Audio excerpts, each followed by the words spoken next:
अपने इष्ट देव श्री हनुमान जी महाराज को प्रणाम करके आरंभ करता हूँ आज का कार्यक्रम। श्री हनुमान जी महाराज के सिद्धपीठ स्थान सालासर धाम राजस्थान से मैं डॉक्टर अमित कुमार दाधीच आपका इस कार्यक्रम में स्वागत करता हूँ। स्त्री का चरित्र या भाग्य जीवन में कितने बड़े उत्थान एवं पतन कर सकता है, ऐसे अनेक उदाहरणों से भारतीय इतिहास के पन्ने भरे पड़े हैं। जीवन में प्रगति, सफलता व सुख दिलाने में जितना महत्वपूर्ण योगदान भाग्य का होता है, उतना किसी अन्य का नहीं।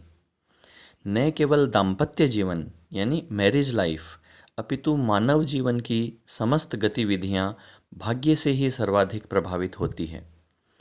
इसलिए भाग्य यानी लक के विचार में हमारे आचार्यों ने सदैव अधिक जोर दिया है।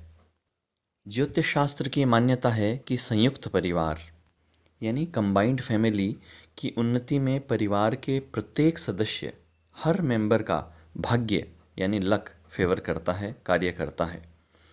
यह सत्य है कि परिवार के सभी सदस्य आर्थिक एवं व्यावसायिक कार्यों से प्रत्यक्षतः संबद्ध नहीं होते, कि जैसे बच्चे हैं या जो हाउस वाइव्स हैं वे कोई बिजनेस नहीं कर रहे हैं या नौकरी नहीं कर रहे हैं, लेकिन फिर भी उनका भाग्य उन लोगों को सहयोग देता है जो बिजनेस कर रहे हैं या नौकरी कर रहे हैं। जैसे स्त्री का भाग्य उसके पति के साथ जुड़ जाता है और उसे सहयोग देता है। परिवार में जो अन्य लोग अग्रणी होकर कार्य कर रहे हैं, जो बिजनेस कर रहे हैं, नौकरी कर रहे हैं, उन्हें सफलता या असफलता यानी सक्सेस या फेलियर दिलाने में स्त्री एवं बच्चों का भाग्य निश्चित रूप से एक महत्वपूर्ण भूमिका अदा करता है। इसलिए शादी से पहले कन्या के भाग्य की परीक्षा कर लेनी चाहिए। अब मैं आपको कुछ योग बताऊंगा, जो योग किसी लड़की की कुंडली में हो तो वह बहुत भाग्यशाली होती है। वैसे तो ज्योतिष शास्त्र में योगों की संख्या अनंत है, लेकिन मैंने जो शास्त्रों में से योग निकाले हैं वह मेरे परीक्षित हैं, अनुभूत हैं। इन्हें मैंने बहुत सी जन्म कुंडलियों में चेक किया है कि इनका एकदम सही रिजल्ट मिलता है। और इन योगों को जान लेने से आपको यह एक आइडिया भी लग जाएगा कि किस तरह की लड़की भाग्यशाली होती है, क्योंकि इन योगों में आप पाएंगे कि भाग्य भाव, लग्न भाव और पंचम भाव, इन तीन भावों को यानी फिफ्थ हाउस, नाइन्थ हाउस और फर्स्ट हाउस एसेंडेंट को सबसे ज़्यादा महत्व दिया गया है। इन तीन भावों की स्थिति सुधरने से, इन तीन भावों के स्वामियों की स्थिति सुधरने से लड़की भाग्यशाली होती है।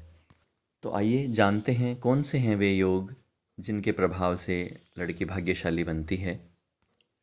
जिस कुंडली में नवमेश यानी नाइन्थ हाउस लॉर्ड शुभ ग्रह से दृष्टियुक्त यानी शुभ ग्रह उसे देखता हो या शुभ ग्रह उसके साथ हो, नाइन्थ हाउस के लॉर्ड के साथ, तथा भाग्य स्थान में शुभ ग्रह बैठा हो, तो स्त्री का भाग्य अच्छा होता है। जैसा कि इस योग से आपको पता चल रहा होगा कि नवम स्थान में यदि शुभ ग्रह बैठेंगे तो नवम स्थान भाग्य का होता है, तो वे शुभ ग्रह भाग्य को बढ़ाएंगे। और नवम स्थान का स्वामी शुभ ग्रहों से युत दृष्टि यानी शुभ ग्रहों के साथ बैठा हो, शुभ ग्रह उसे देख रहे हों, तो भी वह भाग्य को बढ़ाने वाला होगा। दूसरा योग देखिए, चंद्रमा, बुध एवं गुरु लग्न में हो तो स्त्री सौभाग्यवती होती है। अब देखिए, यह तीन शुभ ग्रह यदि लग्न में होंगे तो लग्न का संबंध स्वभाव से भी है, शरीर से भी है, तो यह शुभ ग्रह स्वभाव को अच्छा बनाएंगे, उसका स्वास्थ्य अच्छा रहेगा। और गुरु यदि लग्न में होगा तो उसकी दृष्टि भाग्य भाव पर भी पड़ेगी। तो भाग्य भाव पर गुरु की दृष्टि पड़ना व्यक्ति को भाग्यशाली बनाता है। साथ ही गुरु की दृष्टि पंचम पर भी पड़ेगी, तो संतान की दृष्टि से, बुद्धि की दृष्टि से भी यह अच्छा रहेगा।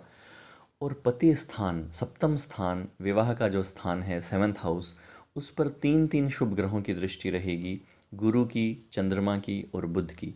तो सौभाग्यवती तो स्त्री होगी ही जब पति स्थान पर तीन तीन शुभ ग्रहों की दृष्टि है तो। और साथ ही गुरु और चंद्रमा का लग्न में होना गजकेसरी योग भी बन जाएगा। साथ ही बुध का गुरु के साथ संयुक्त होना, बुध जो है वह बुद्धि है और गुरु जो है वह ज्ञान है, तो ज्ञान और बुद्धि का संगम, यह भी बहुत अच्छा योग, और वो भी लग्न में, तो यह बहुत ही अच्छा योग हो जाएगा। लेकिन एक बात आप लोग कॉमन सेंस का यूज़ करते हुए ज़रूर ध्यान में रखें कि इन शुभ ग्रहों पर पाप ग्रहों का, क्रूर ग्रहों का प्रभाव न हो। ये नीच राशि, शत्रु राशि आदि में ना हो, क्योंकि इससे योग के शुभ फलों में कमी हो जाएगी। अब तीसरे योग की बात करते हैं। तीसरे योग में कहा गया है, शुभ ग्रह नवम स्थान में तथा पाप ग्रह सप्तम या अष्टम स्थान में हों तो वह स्त्री पति, पुत्र एवं वैभव का सुख प्राप्त करती है और बहुत लंबे समय तक जीवित रहती है। चौथा योग बताया गया है, सप्तम स्थान में 3 या 3 से अधिक शुभ ग्रह हों तो स्त्री परम भाग्यवती और राजरानी होती है। पांचवा योग है, लग्न में चंद्रमा एवं शुक्र हो तथा दोनों बलवान हो तो स्त्री जीवन भर सुखी रहती है। छठा योग है, लग्न में बुध, गुरु एवं शुक्र हो तो स्त्री गुणवती यानी टैलेंटेड, उसमें बहुत सारे गुण होते हैं, वह प्रभावशाली होती है एवं यश प्राप्त करती है।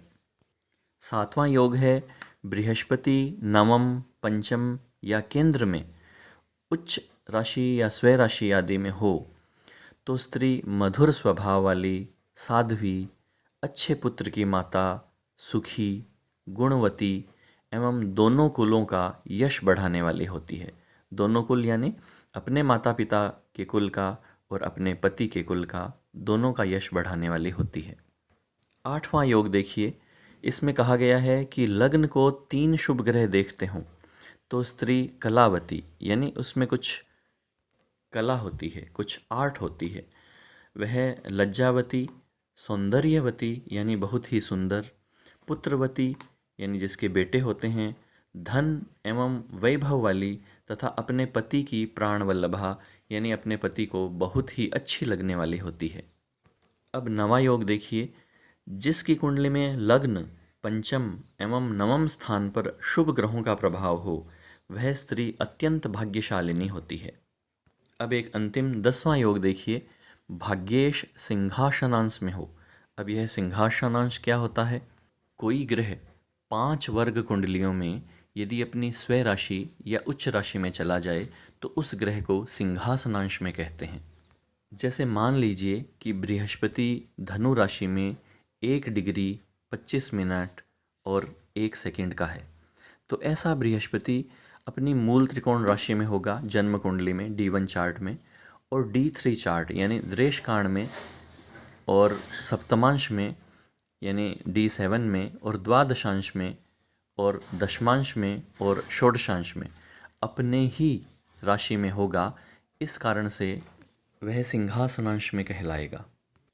तो यदि भाग्येश सिंहासनांश में हो तथा उसको लग्नेश या दशमेश देखता हो तो स्त्री उदार एवं भाग्यवती होती है। तो यदि आप शादी के लिए लड़की देखने जा रहे हैं, अपने लिए या अपने बेटे के लिए या अपने पोते के लिए या अपने भाई के लिए या अपने मित्र के लिए, किसी के लिए भी, तो जन्म कुंडली में आप यह ज़रूर देख लें कि कन्या भाग्यशालिनी है या नहीं, क्योंकि भाग्यशालिनी लड़की से जो विवाह करता है उसका भी भाग्य निश्चित रूप से बढ़ता है। आज के लिए इतना ही। नमस्कार।